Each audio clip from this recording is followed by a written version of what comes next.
Hey there. Welcome to First and Pod.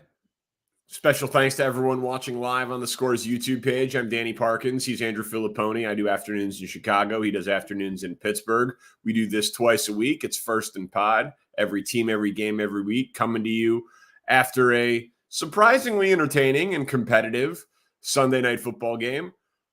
Pony, the Broncos have 4 straight wins, and Russell Wilson looked vintage in the fourth quarter. He should have had another touchdown pass that Jerry Jeudy dropped before the awesome one to Sutton. What do you make of the resurgent Broncos?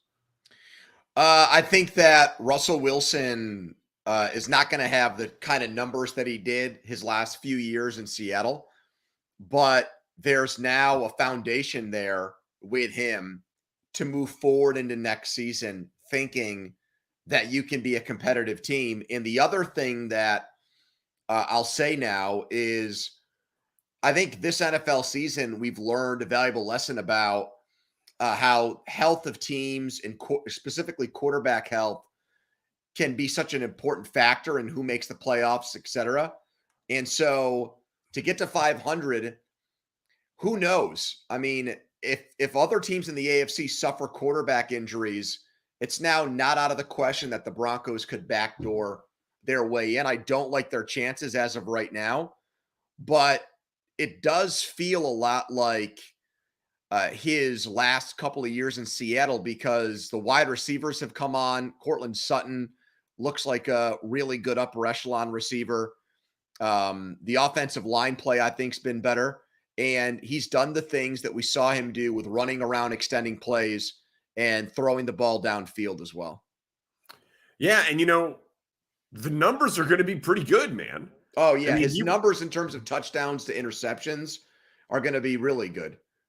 Yeah, I think because he was 18-4 coming into the game, and then he just had the one today. So he's at 19 touchdowns against 4 interceptions.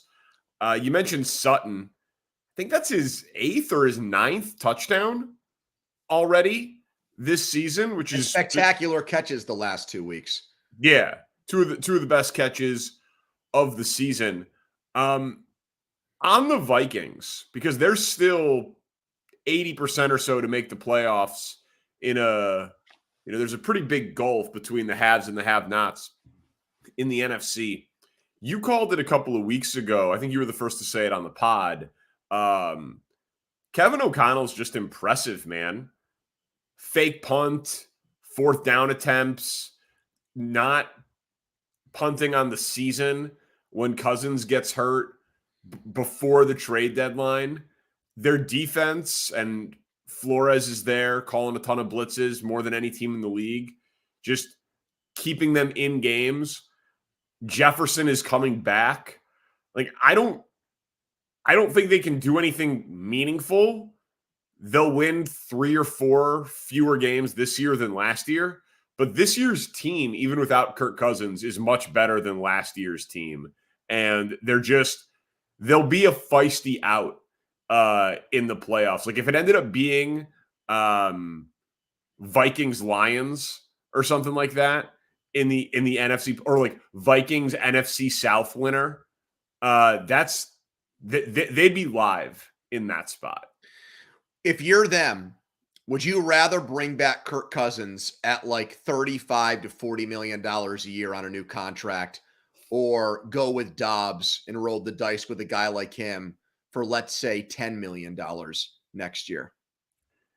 I mean, I think the answer is probably Dobbs. Wow. Okay. I mean, listen, that's really interesting. Well, he's got 6 more games to prove it. He's obviously significantly younger. Cousins is good. We talked about it. You made fun of me for the praise that I gave him, but like Kirk Cousins is firmly a top 12, borderline top 10 quarterback in the NFL, and he's put up massive, massive numbers throwing the ball. But never wins big games. Well, and there isn't a future there. There's at least a chance, as small as it is, but there's a chance with Dobbs. And the difference in saving in that exact example that you gave, 25 million bucks, that's I don't know, 2 offensive linemen or a stud corner. You know, I mean, that's a pretty huge difference. So it's Dobbs and another star player or two, or Kirk Cousins. I think you'd go with Dobbs. I think O'Connell is looking like one of the best, brightest, not only offensive coaches, but I think game management coaches in the league too. Yep. So if I had an opportunity to go with a younger, more mobile quarterback, I would want to do that, whether it's Dobbs or not. And I believe they're going to make the playoffs. I think you're right in saying the vibe about them as an underdog is much different than it is last year when they were a fraud the entire season and they were nowhere near as good as their record. So they'll make it. They'll get Jefferson back. I think the Jefferson thing could actually complicate things off the bat for Dobbs because there's going to be a pressure to get the ball to him. I think in the long run, it'll be good, but there might be an adjustment at first. And then the last thing I'll say is I think Flores is huge. I believe if they had won this game and held the Broncos to only field goals, my take might have been this guy obviously got a raw deal and should be a head coach immediately next year, hired by someone. I still believe that. Yeah. I think he should be on a very, very short list of 5 coaches. He's the rare defensive coach that I would want to hire for my football team. All right, let's start with the games, and we're going to go with yours first because I watched your social media reaction, and I don't get it. So we're going with Bears and Lions to start. Detroit is the first team this year to come back from 12 in the last 4 minutes of a game. And your question is, how did the Bears blow this game? I thought you were going to say, isn't it fantastic that the Bears blew this game? Isn't this cause for celebration that the Bears blew this game? Well, no? Okay. If you want Matt Eberflus fired, which I do, and the draft pick that it helps you get, and Fields played well, but the draft pick improved, macro big picture, man, you know I'm all for that. And this team isn't going to the playoffs, so that's fine. But I think people need to understand how literally unprecedented this loss was, Pony. It's never happened. History of the NFL to be +3 in turnover differential and have over 40 minutes of time of possession and lose never happened. Teams were 48-0. These were the exact games last year that you loved when Fields would look good and the Bears would lose. Dude, I'm not even disagreeing with that. But I'm not disagreeing with that at all. But this team is trying to win. Last year's team traded away Roquan Smith, traded away Robert Quinn, didn't have a first-round pick. They were trying to lose organizationally. Good for them. Congratulations on all their success. They tried, but in your court of public opinion, you want them to try and lose. So try all you want, whether you label yourself as a rebuilding team or not. What's good for the franchise big picture is to blow all these guys out of there and start all over again with a new quarterback and with a new coach. And I think Fields was awesome today. Yeah, but okay, wasn't there not a report before the game that he would have to basically be blown away, which was the terminology that Ryan Poles used before the last draft. So it was pretty clear that it was a Ryan Poles leak to Ian Rappaport to, motivate Fields or whatever the reason is that he felt like he needed to get that out there. Fields had 7 games and 7 tests the rest of the way, and he passed it today. He was spectacular. He looked refreshed with the time off running the football. He dropped an absolute dime to DJ Moore. He was running to. Because that's another thing. I saw you celebrating field successes, and I thought you were rooting for. I thought you had moved on to the rooting for the Caleb Williams or Drake made. No, Pony. Big picture, little picture, man. These are 2 separate conversations. In the big picture, I can't block out the big picture if I were in your shoes and my team was that bad. The big picture would be front and center every second of every day. It is, but when the game is happening, even if they're going to trade Justin Fields, you want him to be good. because then you get more for him in a trade. He is a starting quarterback in the NFL, man. Okay. You know, like even if they end up taking Caleb or Drake, so you're rooting for him as a trade chip is what happened. Of course. Okay. Of course. And by the way, I like him. I root for him. But you don't like him enough to want him to be your quarterback next year. It depends, man. It depends. So give me a percentage on how much you're into a rookie quarterback versus keeping Fields right now. Listen, I think that it is for you, not with the Bears in their head. I'm talking about for you, what it would be.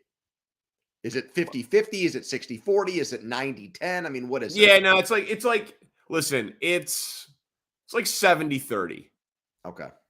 It's 70-30 because I can't ignore the contractual side of it and how generational these guys are. But I think it's like 95-5 that Poles is going to draft one. Especially, I mean, if Carolina gives him the number one pick. But listen, I like Fields, and it was just the coaches, man.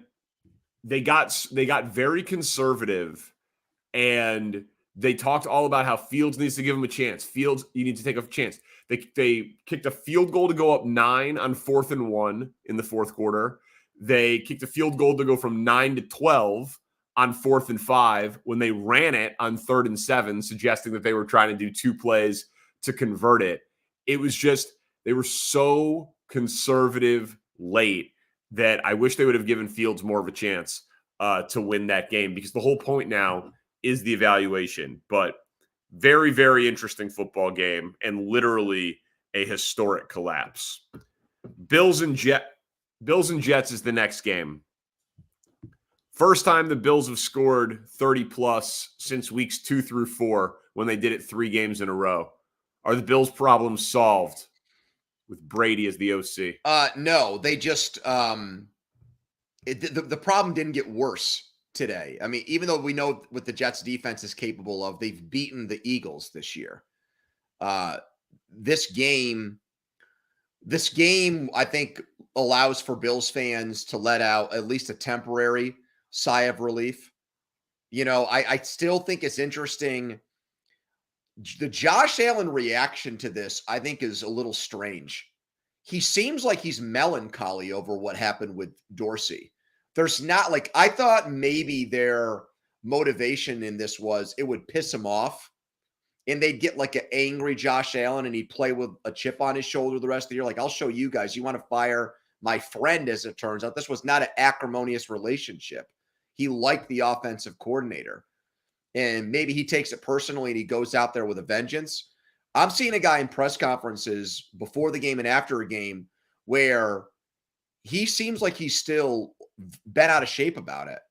Like he said, like he made a point of this game of saying, you know, I want to make clear it wasn't broken. Our offense was not broken before this move happened. We just he's right. Okay. So I am interested to see when they play a real team next week in Philly, how that manifests. That question that you asked, are the problems solved? We'll get the answer next Sunday night. Beating the Jets decisively, 32 against that offense seems like a lot.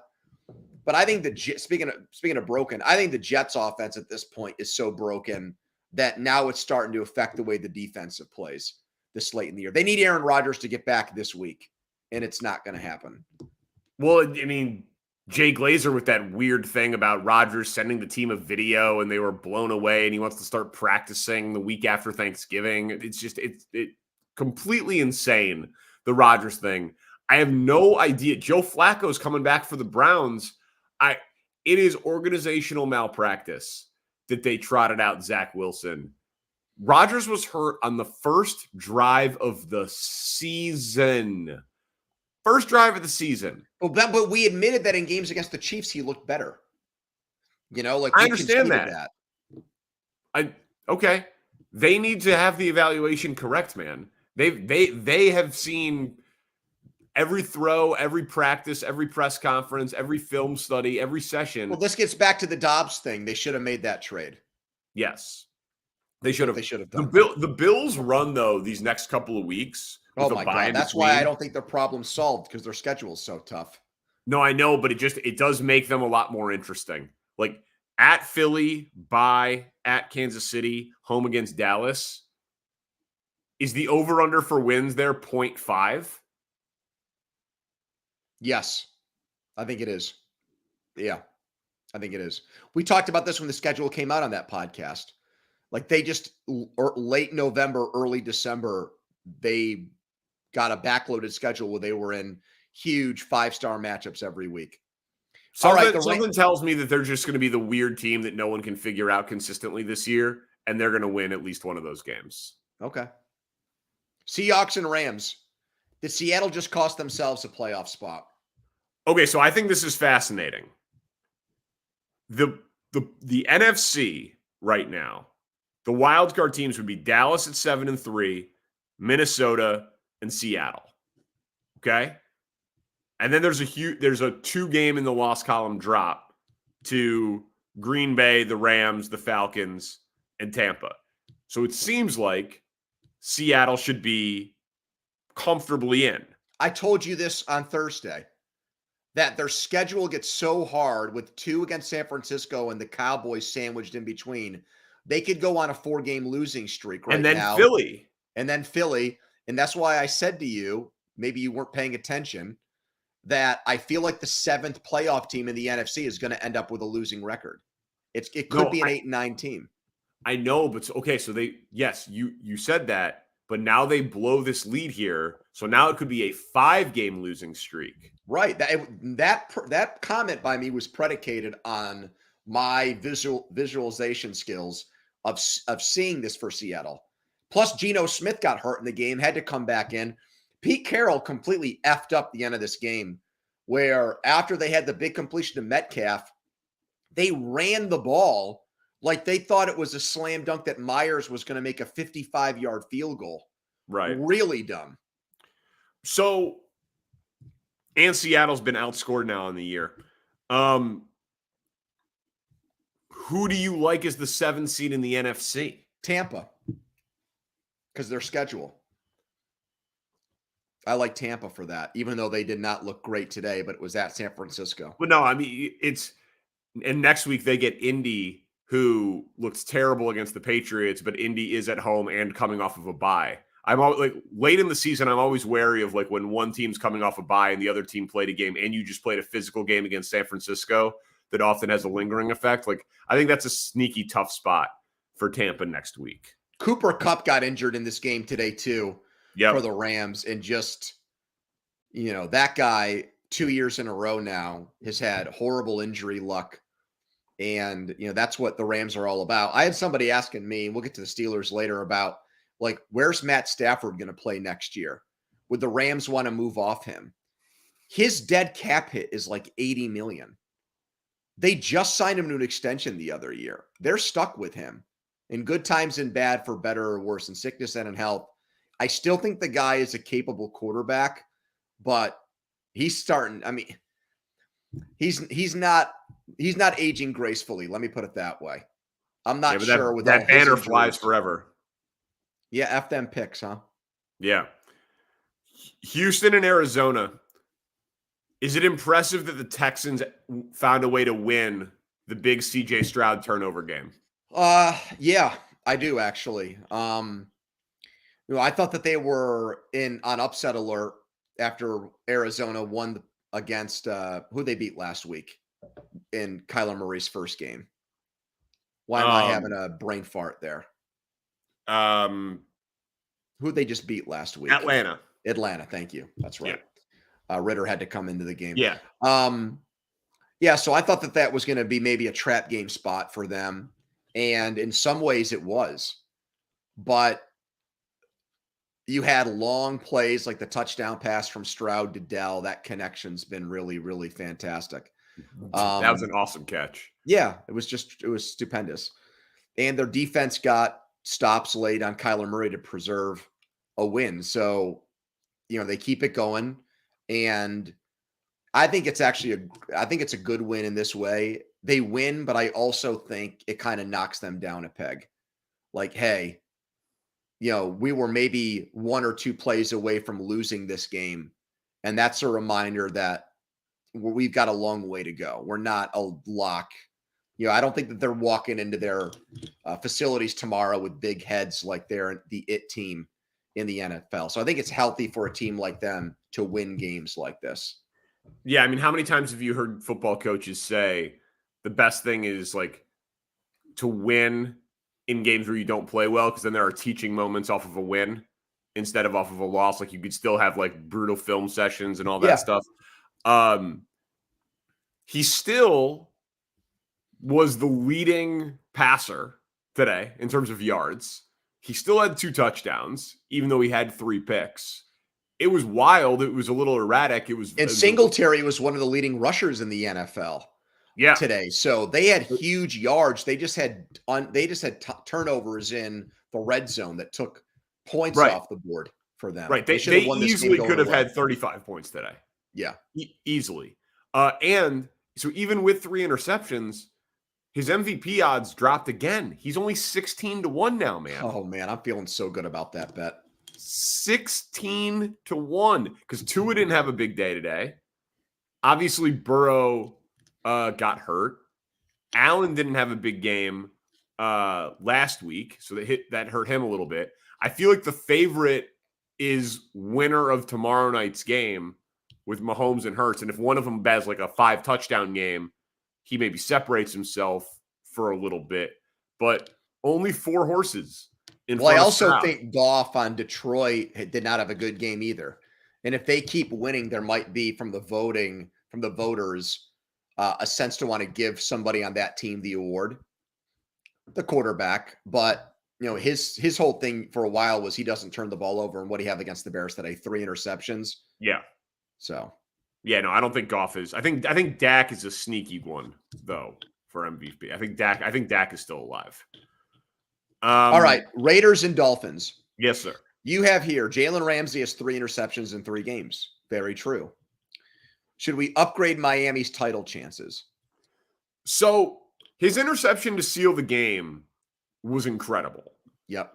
In the end zone.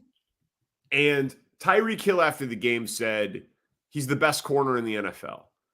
And I understand that he's just gassing up his teammate and his buddy. But he is playing great. And it's a premium position. And we haven't, in the games that they've lost, we have not, like to the good teams, the real tests. Jalen Ramsey has not been out there. And if they actually are going to turn back the clock, 2019, Jalen Ramsey, he absolutely is a difference maker. And the margin in the AFC seems pretty damn razor thin. Mm-hmm. So now you could say that there's not a guy on the Chiefs that he needs to take away. And there's not one guy on Baltimore that he needs to take away. So maybe in the AFC, it's not as valuable. And the Bengals are going to miss. So, there's not even a Jamar Chase situation. There's maybe not a Stephon Diggs situation. But premium player at premium position playing well, who we didn't have for the first 8 games. Yeah, I do think that it's a factor that we need to weigh in as they go forward. If I were doing a show on WQAM, the Odyssey station down there, I think that's the Dolphins flagship, or it used to be. And I was doing a show there tomorrow. I think I would be pretty critical of them. I'm not sure whether the Ramsey thing would probably get baked in there somewhere because it is an important player who had his best game, a signature game with them. But every time they cut back into that game today, it would be, like the Raiders turn it over on downs or there's an O'Connell interception. And then 2 minutes would go by.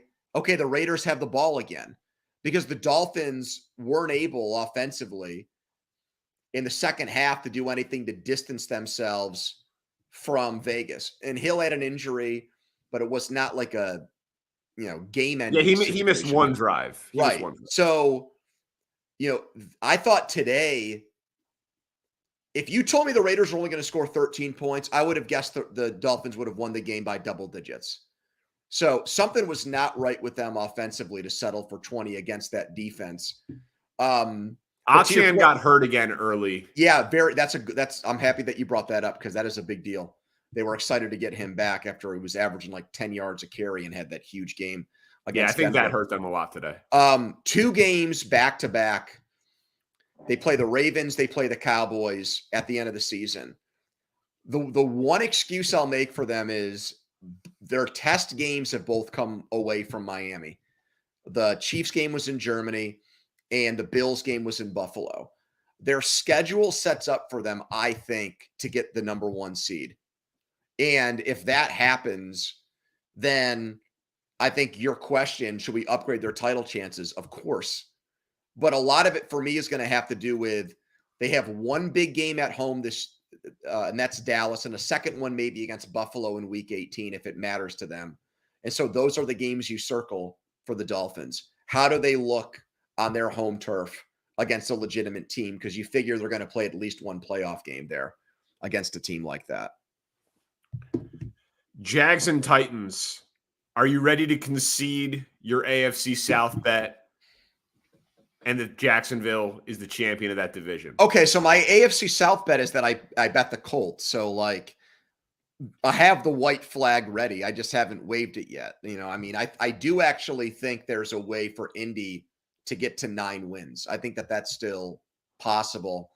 It would take a pretty big, sizable collapse for Jacksonville to only win 9 games at this point.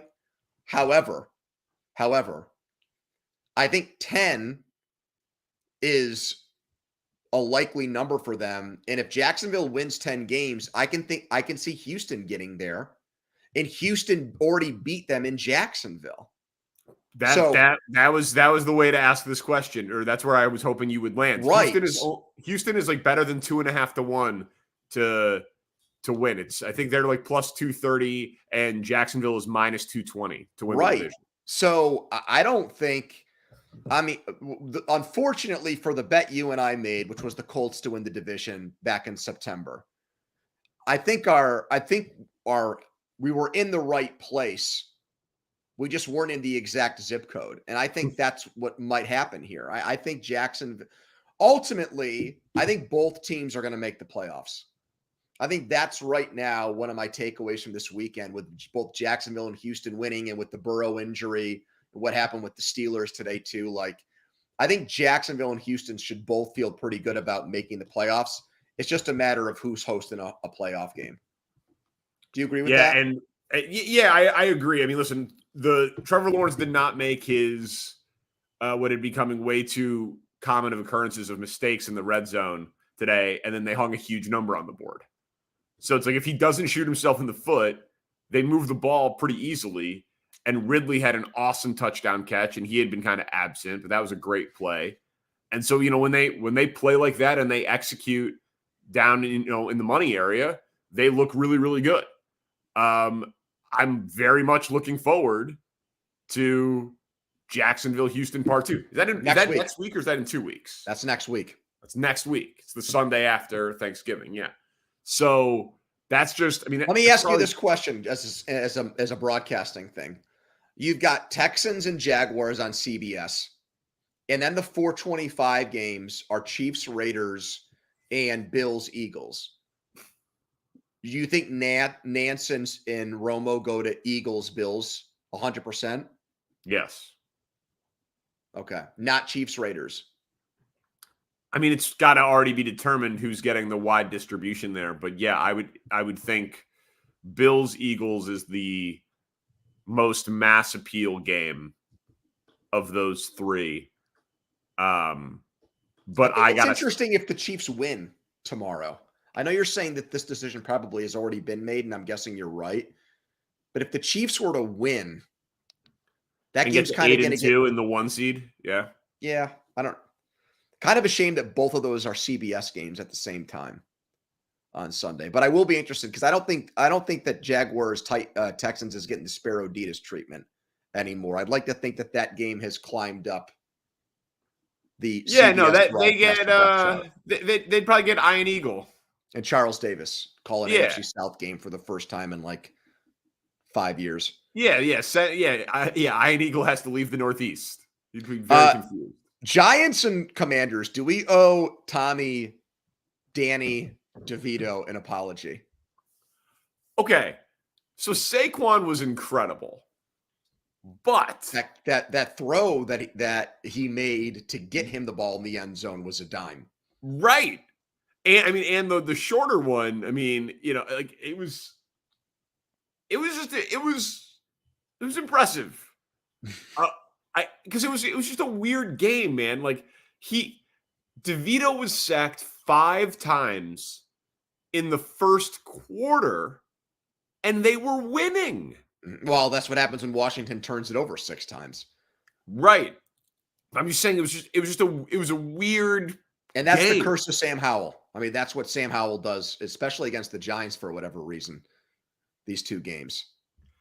So I think 2 things. I think yes, because I said it looked like he wasn't an NFL quarterback, and I backed you up on that. Right. So right, you're right. I mean, we do. I think on that level, he threw for 3 touchdown passes. I thought it would take him a full season to do that. Correct. So I think on that level, we owe DeVito an apology, and I think you were following me on it, so I will be the first one to say it. Tommy, I'm sorry. Sorry, Tommy.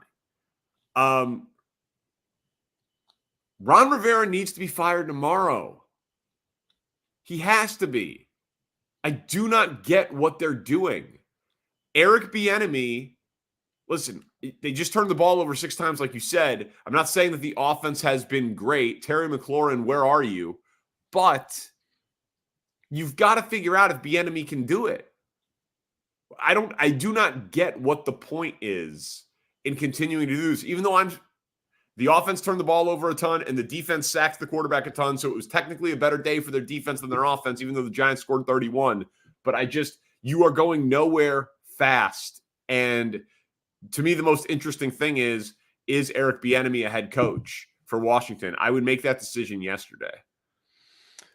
Totally agree with that. Can I give you like a weird aside from this game? Please. If you are Josh Harris is the guy's name, right? Who bought Washington? The dude who also owns the Sixers and New Jersey Devils.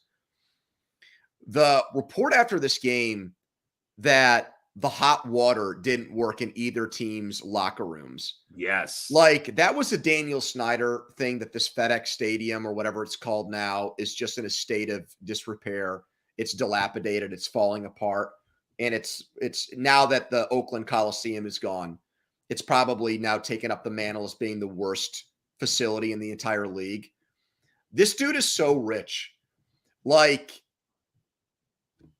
come up with the $700 million to build a new stadium, please, and not have your team be a laughingstock franchise. And obviously someone in Virginia or Maryland or whatever else will kick in the remaining hundreds of millions of dollars. You'll find a way to, bilk that system and make that happen. But like, my point is, they still, to me, seem like such a rinky-dink, small-time franchise when shit like this comes out. And I just wonder, like there was that player poll where they like ranked last in everything.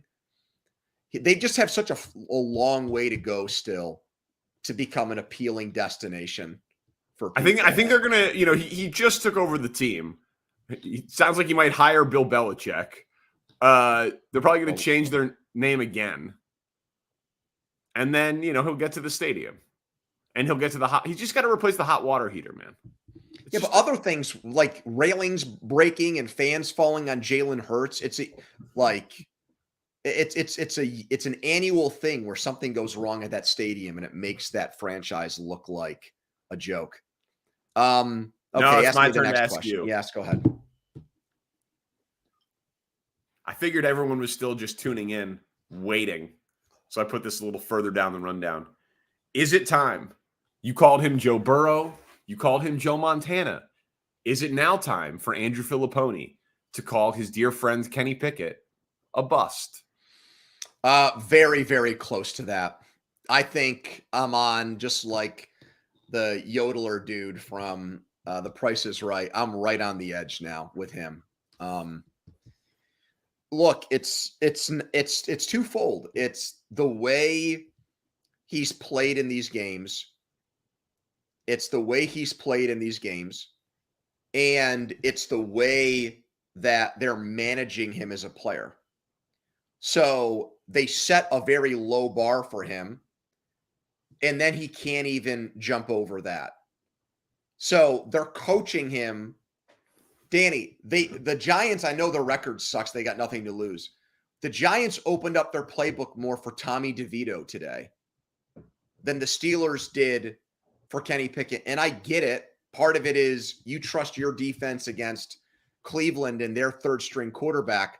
But what ends up happening is you're so conservative, you don't throw the ball downfield, etc., that when you lose, it makes it look like you had absolutely no confidence in the guy, and it creates the impression that you can't win with him because you're putting him in such a straitjacket or handcuffs. What are you waiting for the bus? Okay, 315 quarterbacks have thrown 500 pass attempts. I saw that go around today. Only one has thrown a touchdown on fewer than 2% of his attempts. That's Kenny Pickett. Kenny Pickett and Anthony Richardson have the same amount of touchdown passes since October 1st. Yeah. What are you holding on to? Not much, frankly, at this exact moment. I mean, what I'm holding on to is the fact that he's got 7 fourth quarter wins and come from behind wins and appears, although he didn't do it today, to make very clutch plays with the game on the line. So it's in there somewhere, but it's not there enough, not even close to enough. And look, I think like the play calling and a lot of the things today, in this case, didn't help him. But more than anything else, he was what held them back offensively. And Tomlin, after the game, tried to make it sound like he wasn't even surprised by the result because he, quote, tried to tell us how good the Browns defense was at the beginning of the year. The problem with that comment is he doesn't understand when he says that, like, they went out and got Jim Schwartz, so it instantly made them better. They became a credible defense because they now have a credible play caller. You could flip it on him and say, well, why didn't you do that with your offense and you allowed for Matt Canada to come back for an extra year? Why didn't you hire the offensive equivalent of Jim Schwartz to coach your offense? That way, Danny, like if you've got a player like that calling the shots, then I probably would say Pickett's a bust right now. Pickett or the field, week 1 quarterback 2024 Pittsburgh Steelers. People are not going to want to hear me say this because of the way he's looked, but I would still say Kenny. I would still say Pickett at this point. They're just they move at a glacier's pace, this organization. I don't think they'll do anything rash, even though based on how he's playing right now, it would be completely. No, I know they don't do anything rash. Najee Harris is still getting more touches than Jalen Warren. Fireable offense, really, if you ask me. What is going on? And then he had the audacity to bitch after the game about how things are broken. Harris, that is. Oh, good for him. Cowboys and Panthers. Bland has 4 pick sixes. Yes. If people knew who Deron Bland was, would he win the Defensive Player of the Year? So, listen, it was a blowout win by a team that was supposed to blow them out. So I don't think that we need to do too much X's and O's on Cowboys Panthers. But he has tied the NFL record for pick sixes in a season. It's happened twice before. Deron Bland has 4 of them. And Defensive Player of the Year, I consider that to be the Defensive MVP award. What is more valuable? 18 sacks or 4 touchdowns? I would say 4 touchdowns. And if Deron Bland's name was Trayvon Diggs or Jalen Ramsey or Stephon Gilmore or a cornerback we knew who had gotten paid a ton of money, or if it was, I know he tore his ACL today, but like Hufanga on the Niners. 49ers, yeah. Like a safety who gets a ton of love. He would absolutely be up there with Garrett and Parsons and Watt for Defensive Player of the Year, but no one knows his name, and so he isn't. And I know that he isn't a better football player than Micah Parsons, and some of this is luck and all that. I understand that. But the dude has 4 defensive touchdowns, and he's 100-1 to be Defensive Player of the Year. 4 touchdowns. And there's like you said valuable. Diggs got hurt, and there was this, I thought, the next week they lost to Arizona. This whole like, sky is falling. They're really going to miss this guy. And he's gone in, and it's interesting because he's done what Diggs's calling card was. He'd make a lot of these big plays. He'd also give up a lot of big plays. Well, this guy is making even bigger plays than Diggs did. So, look, this is just my feeling about that award. I have a hard time voting for I would have a hard time voting for somebody who was the Defensive Player of the Year if they came from a defense that wasn't great. Now, he has the benefit of them having a really good defense. So to answer your question, he should be better than 100-1 to win the award. We should make that bet too. I'm going to make that bet with you. I'm going to bet Bland to win the Defensive Player of the Year because, like, what if he has another one? That's what I'm saying. The year. Like, there's at a some lot point, of games left, man. Yeah, you've got Myles Garrett right now in that defense. He had a big game today. So I think he's and Micah Parsons are probably 1-2. I think Watt's probably lost maybe a little bit of steam there. And there's not one guy you'd pick from San Francisco or something like that. So yeah, I mean, I think that there's a case to be made for him. Absolutely. As long as like he doesn't have the gaffes that give up long touchdowns and things like that too, which frankly, I haven't seen him surrender since taking over. All right. Niners and Bucks. Is Brock Purdy's slump over? Yeah, I think it is. I say that in a very defeatist tone because you've waffled on this guy. I really have. Yeah. just pick a lane. It's hard. It kind of gets back to what you said about Bland, is that like if Brock Purdy had been drafted in the first round, I think it would be easier for me to see this and think it's real and not want to give other people credit or feel like there's a shoe that's going to drop next week. But I actually give him, and I know that players got healthy, which have made his life a lot easier the last 2 weeks. But I actually do give him a lot of credit because it was the first time in his career where there was any real adversity, having lost 3 games in a row. And people started questioning him, me included. You have forever. And he just had another gigantic game today against the defense that's okay. I mean, the 49ers, the Buccaneers have their moments. They're stars on that defense. And 158.3 perfect passer rating is as good as you can do. Yeah, listen, he played a great game. I still think he's a product of everything that's around him. If you put Baker Mayfield in the 49ers offense, same numbers? Yeah, I think he plays very well. Okay. I think he plays very well. But good for him. But because I've been critical of Purdy, but I've also always said I thought they were going to go 17-0. I think the Niners. You think they can win the Super Bowl with him and just win with a system quarterback? You've said that before. That is my continued stance, and we'll see if he makes the big mistake in a big moment. Last one: Chargers and Packers. Are the Chargers cursed? So now Bosa. I saw him on a cart crying, so that must have been a very significant injury. They're so talented. And they lose to the Packers, who lose Aaron Jones. But then he comes, apparently it's not that serious, but it looked like it was very serious. Mm-hmm. He was emotional. Yeah. Just a brutal game. But it's like they've got 10 star players. And by the end of the season, they have 5 every year. One year it's Corey Linsley and Rashawn Slater and Keenan Allen, and then it's Mike Williams, and it's Derwin James, and then it's Bosa, and then it's Herbert playing through a rib injury, and then it's Mike Williams. It's just unbelievable. They can't get out of their own way. Brandon Staley's melting down after the game. Yeah, I saw that.